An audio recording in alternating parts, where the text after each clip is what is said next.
Welcome to Brand Snack, where we take a 10-minute break, munch on our favorite snack, while we have bite-sized discussions with brands people crave and love. Today I made it all the way to Arlington, Texas, to the HomeWell Franchise Convention, where we'll film some franchise testimonials and get a chance to learn about their growth journeys. I'll also sit down with Franz, the CEO of HomeWell. With over 200 territories, they must be doing something right. Let's go check them out. Come on. Hi everyone, today I'm going to be interviewing Franz. She's the CEO of HomeWell, has been with the company since 2018, yes, is that that's right? Correct, yep.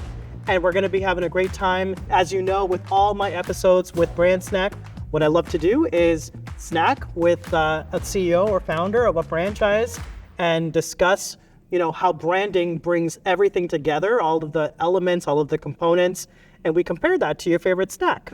Awesome. Crystal. Thank you. Excited because I hear we're going to be making something today. We are going to be making something. Yes, we are. Maybe a tad messy, but that's okay. Okay. So, what was your favorite snack growing up, Crystal? Okay. One of my favorite snacks was peanut butter. Oh, that's and a goodie. Jelly. It's a classic. It takes you back as well. So today we'll be making peanut butter jelly sandwiches. It's been such a long time since I have one of these, Crystal. Oh. Well, I'm glad I could treat you to it. I'm glad. I'm glad you're bringing me back. And, it reminds me of summer camp. Oh, what about you? It really just reminds me of when I was a kid. My mom would always make us peanut butter and jelly sandwiches just like this. And you put the peanut butter on one side, you put the jelly on the other. But here's what she would do. I'll put the jelly, but she would actually take the knife and she would put a little heart in it like this. So cute. And we never even necessarily always saw the heart because it would be smashed together. Uh-huh. But she would tell us there's a little bit of love in it. Yeah. And what happened was I wouldn't eat it unless it had a little bit of love in it. Yeah. So I would say, does it have a little bit of love in it? And she said, yes, it does. So now with my children, if I make a peanut butter and jelly sandwich, it's got to have a little bit of love in it. I love that. That's such a wonderful, heartfelt story. So comparing it to HomeWell, right? It's such a on brand. When you said, Emmanuel, my favorite snack was a peanut butter and jelly sandwich, and you told me a little bit about the story, I felt it was so fitting for what you guys do here at HomeWell. Mm-hmm. I'd love for you to share, a little bit about what it was like for you coming into HomeWell as the CEO. What attracted you to the brand? What were the opportunities? When I joined, I wasn't yet the CEO. Okay. I came on board to help the then owner try to realize what he thought was a great opportunity for branding. At the time in the home care industry, many of the brands, including ours, was very antiquated.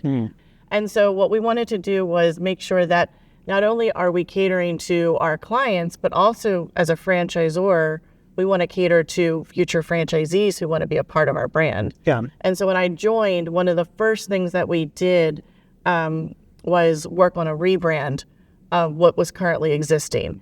A lot of people will say that the job of the CEO is also to paint a picture for the vision. Correct. Where is the company going?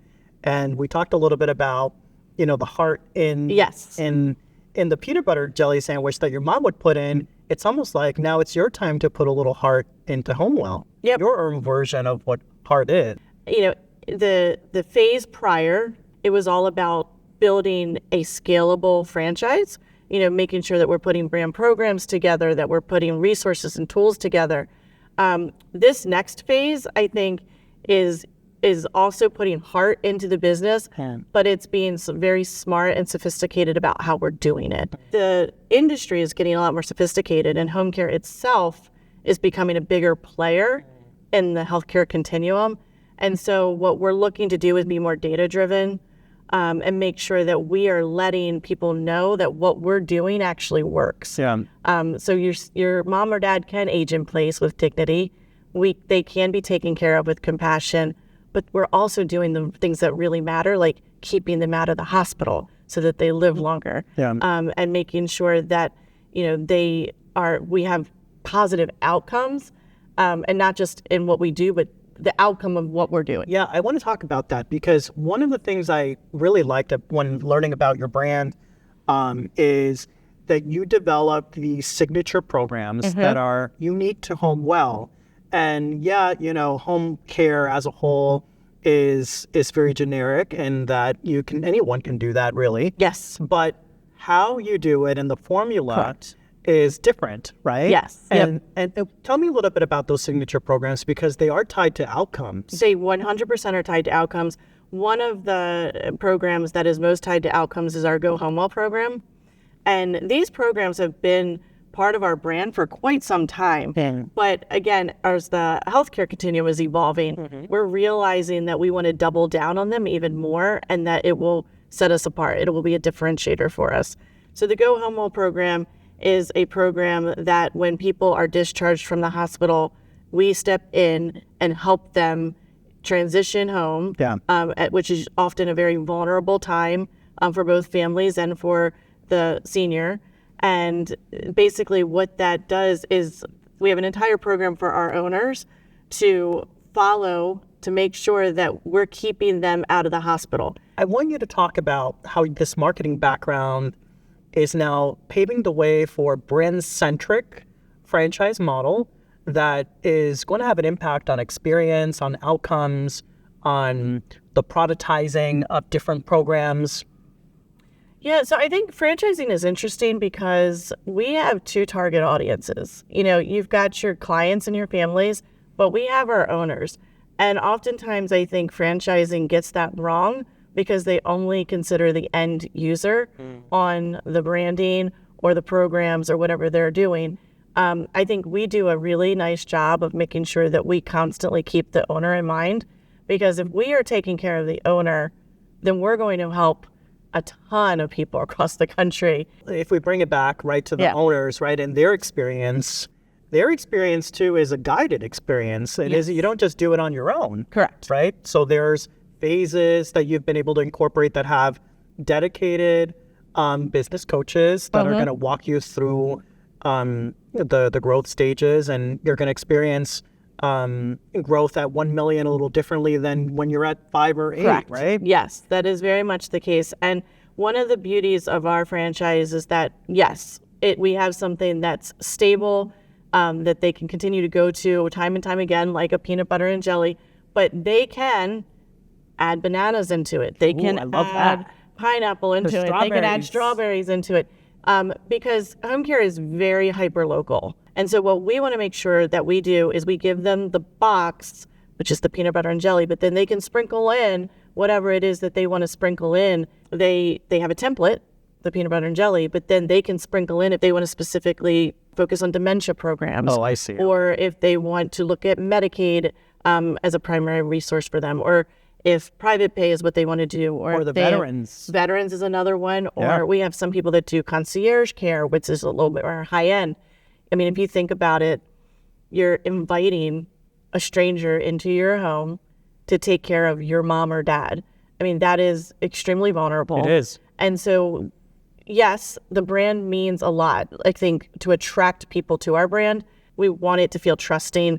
We want it to feel reputable.